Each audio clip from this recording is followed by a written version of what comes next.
بسم الله الرحمن الرحيم تبارك الذي بيده الملك وهو على كل شيء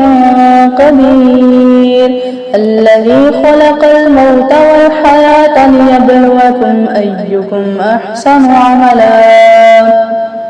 وهو العزيز الغفور الذي خلق 7 سماوات طباقا ما ترى في خلق الرحمن من تفاوت فارجع البصر هل ترى من فطور ثم ارجع البصر كرتين ينقلب إليك البصر خاسئا وهو حسير ولقد زينا السماء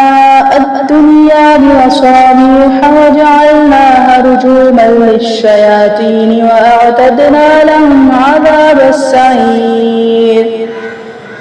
وللذين كفروا بربهم عذاب جهنم وبئس المصير إذا ألقوا فيها سمعوا لها شهيقا وهي تفور تكاد تميز من الغيظ كلما ألقي فيها فوج سألهم خزنتها ألم يأتكم نذير قالوا بلى قد جاءنا نذير فكذبنا وقلنا ما نزل الله من شيء إن أنتم إلا في ضلال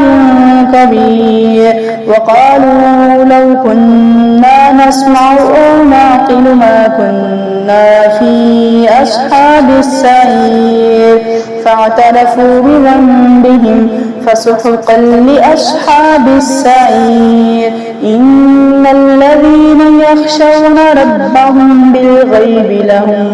مغفرة وأجر كبير وأسروا قولكم أو اجهروا به إنه عليم بذات الصدور ألا يعلم من خلق وهو اللطيف الخبير هو الذي جعل لكم الأرض ذلولا فامشوا في مناكبها وكلوا من رزقه وإليه النشور أأمنتم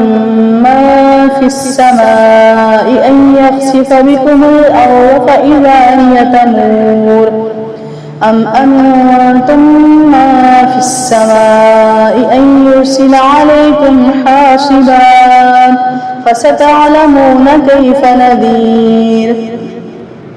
ولقد كذب الذين من قبلهم فكيف كان نكير أولم يروا إلى الطير فوقهم صافات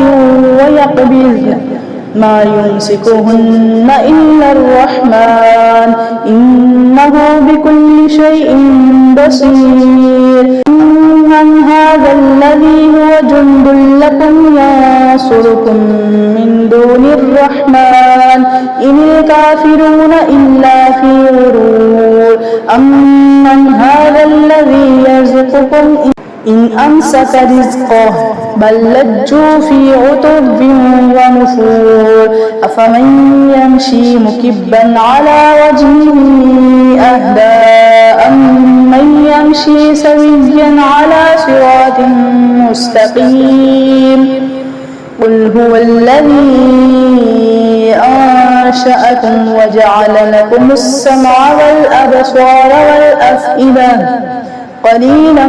ما تشكرون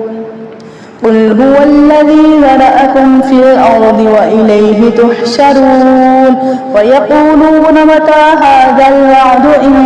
كنتم صادقين قل إنما العلم عند الله وإنما أنا نذير مبين فلما رأوه زلفة سيئت وجوه الذين كفروا وقيل هذا الذي كنتم به تدعون قل أرأيتم إن أهلكني الله ومن معي أو رحمنا فمن يجير الكافرين من عذاب أليم قل هو الرحمن آمنا به وعليه توكلنا فستعلمون من هو في ضلال مبين قل أرأيتم إن أصبح ماؤكم غورا فمن يأتيكم بماء معين صدق الله العظيم.